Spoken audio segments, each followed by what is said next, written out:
Give it up for your host, Mr. What's your name again, man? Show him some love, y'all. Come on, show him some love, y'all. He deserves it. And show some love to all the other comedians you've seen so far. And a guy named Derek. Show him some love. He's got a bus to catch in a few minutes. It's a long way home to the rehab center. My name is Sheeley. I'm from Cleveland, Ohio. Yes. All right, Browns fans in the house? No. Well, I'm from a very, very, very bad neighborhood when I was a kid. My neighborhood was so bad when I was a baby, I used to wear a bulletproof diaper. My pops used to say somebody changed that boy diaper, he smelled like gunpowder. And my playpen was made out of sandbags. Pew, pew, pew. Thanks, Holly. Yeah, and my grandmother used to babysit me, and she used to do things to me, and then she would deny doing them. I'm running around the house all day. She said, boy, you better sit down. You're working on grandmama's nerves. I wouldn't stop. So my grandmother reached out and punched me in the eye. I said, Grandma, I can't believe you punched me in the eye. She said, come here, baby. Give Grandmama a hug. Now, you know Grandma did not hit that baby. Don't you tell nobody Grandma hit that baby. So one day I got some friends and we were running around and she said, y'all better sit down, y'all working on Grandma's nerves. We wouldn't stop. My grandmother shot a gun in the house. Boom! We said, Grandmommy, we can't believe you shot a gun in the house. She said, y'all come here. Now y'all know Grandma ain't shot no gun in this house. Don't y'all tell nobody Grandma shot no gun in this house. Now who's seen a gun? Who's one of you babies seen a gun? Y'all ain't seen no gun. Boom!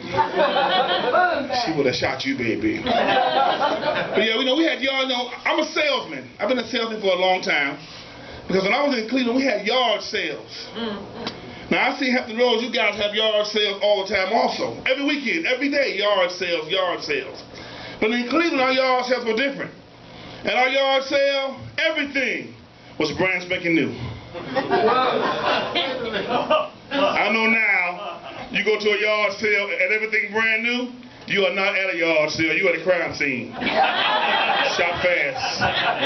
Cops are on the way, you know. I went to college at Cleveland State University. And I was the only man of color on campus, if you know what I mean. And I would always see the dean, he would be waving at me. And I'm like, well, why is he always waving at me? So he would come over there and thank me for keeping his office so clean. I said, sir, I'm a student, not a janitor. And he would give me his keys. So I did what any honest, hard-working college student would do. I took the keys. I'd go to his office, drink up his liquor, check on my grades on his computer. I see my grades. I'm like, damn, you cannot get out of school with those kind of grades. So I made some changes. A, B, C, A, B. Graduations, I came out with honors. And my professor's like, how is he getting out of school with honors? He didn't come to any of my classes.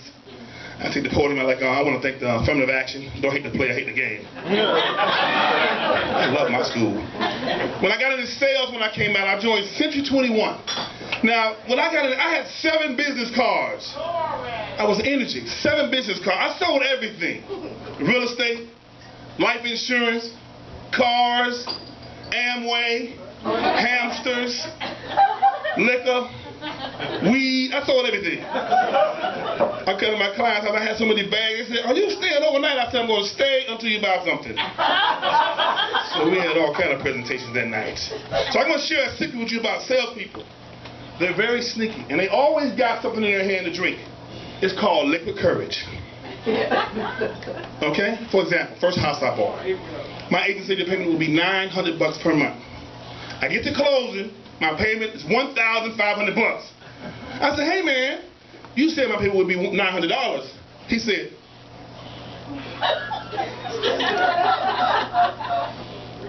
what do you think, you're going to buy a house and not pay taxes and insurance? First car I bought. The man said the car has 20,000 miles on it. I said, hey man, at closing, 30,000 miles on the car. I said, man, you said it had 20,000 miles on the car. My agent said, what do you think, you're going to buy a car and not We don't drive it around, make sure it runs for you. Sign the document, get off the lot. And you never know who's the boss in a relationship. I'm in a presentation when I'm talking to the husband, I'm talking to the wife. The husband said, listen, man, stop talking to my wife. I'm the boss of this house. He kept going. I said, man, as a professional, I got to talk to the wife and to the husband. So the wife got tired. And she was a small lady from like a foreign country someplace. I think Norfolk. So she stood up at the table and she pointed her finger at him and she said, don't you say nothing else. And I forgot the man's voice. He didn't speak anymore that night. You never know who's the boss. And I got a friend of mine was having a housewarming party. Now, I sold him his house. And I said, now, if he's bought another house and didn't call me, our friendship is just about over. So I said, I'm going to be a big man and go to the housewarming party. So I stopped by 7-Eleven to get a nice housewarming gift. So I get to his house, he got balloons all over the place, and there's like kids in the yard. I said, hey man, what are you doing having a housewarming party in the house I sold you 4 years ago? He said, man, go get something to eat. We remodeled the kitchen. That's all he did, y'all. So he didn't buy a new house. You guys doing all right out there? I stopped by Cleveland recently, went by my auntie's house. Now, my auntie's house is infested with roaches. Whoa. So I go in and she said, baby, sit down. I said, auntie, you got too many roaches. And so I sit on her couch. Now, I'm on the couch, right, and the couch has plastic on it. And if you look real close at the plastic, you see roaches running right behind the plastic. That's a ghetto fish tank. That's a ghetto fish tank, y'all. Write that down. You know, go to the hood. I said, auntie, I can't stay here. She said, baby, listen. Go upstairs, lay on my bed, the roaches won't bother you up there. So I'm upstairs laying on her bed, and I hear something crunching. So I touched the pillow, and I saw a bag of Doritos.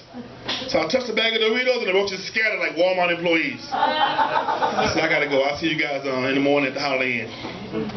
Stopped by my other cousin's house in the hood. My niece was having a birthday party, 10 years old. Now, before I went to the party, I did not have diabetes. I didn't. So I'm eating cake and ice cream and candy, you know, with the kids, and they ranched it down. You got to say ranch in the hood with some red, sweet, warm Kool-Aid. I got to my car, my GPS came on and said, turn left at the nearest hospital, your ass got diabetes. That's what it said, y'all. That's what it said. I stopped by a black Mexican restaurant in the hood. A black Mexican restaurant in the hood. Now, you know, you go to the restaurant, they give you the tortillas with the red sauce and the white sauce. I stopped at this restaurant in the hood, they gave me some barbecue potato chips and Texas Pete hot sauce. I ordered a margarita. They brought me out some wild Irish rolls and ice. I ordered a chicken burrito. They brought me out 2 fried chicken wings wrapped in some white bread. I said, come on, man. This ain't no Mexican restaurant. I should have known by the name of it. It was Juan's Mexican restaurant. And I would go shoot some basketball with my boys in the hood, right? So we go to the gym. I see this big guy look like Shaquille O'Neal. I said, yes, I want this guy on my team. He said, oh no, you didn't. My name's Tyrone Banks. I'm on the cheerleading squad, and I don't play with no sweaty balls, you bastard. I said, okay, man, we find somebody else. You know, as a professional agent, I have a skill unmatched by anyone. I can go to a house, open the door, take a sniff, close the door, and tell you who lives there. Yes. I go to a house, open the door, take a sniff, close the door, I smell lumpia and pansy, Filipinos. I go to a house, open the door, take a sniff, close the door, I smell a heavy cat and pet odor, white folks. Sorry, guys.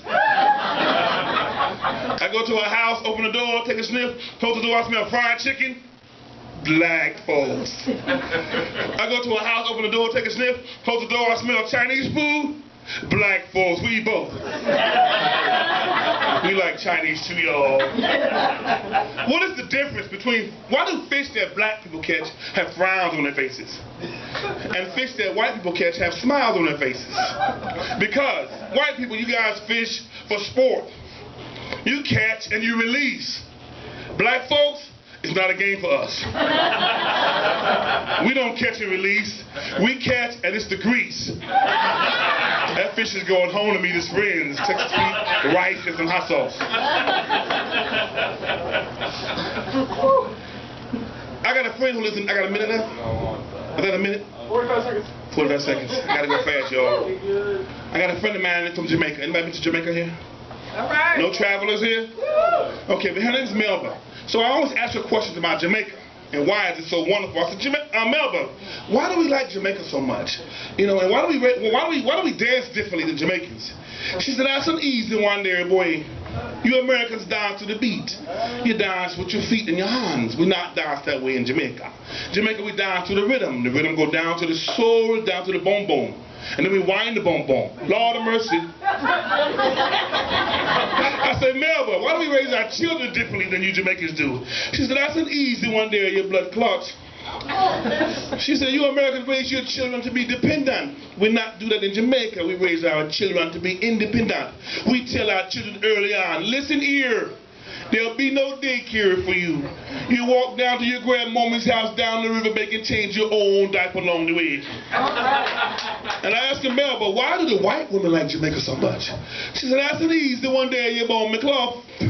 She said the white woman loved Jamaica, and the first thing she do when she get there is she get her ear braided because she want to feel like a Jamaican. And the white man, him love Jamaica, he love to come to Jamaica because he want to come into Jamaica. That's my time, Kazi.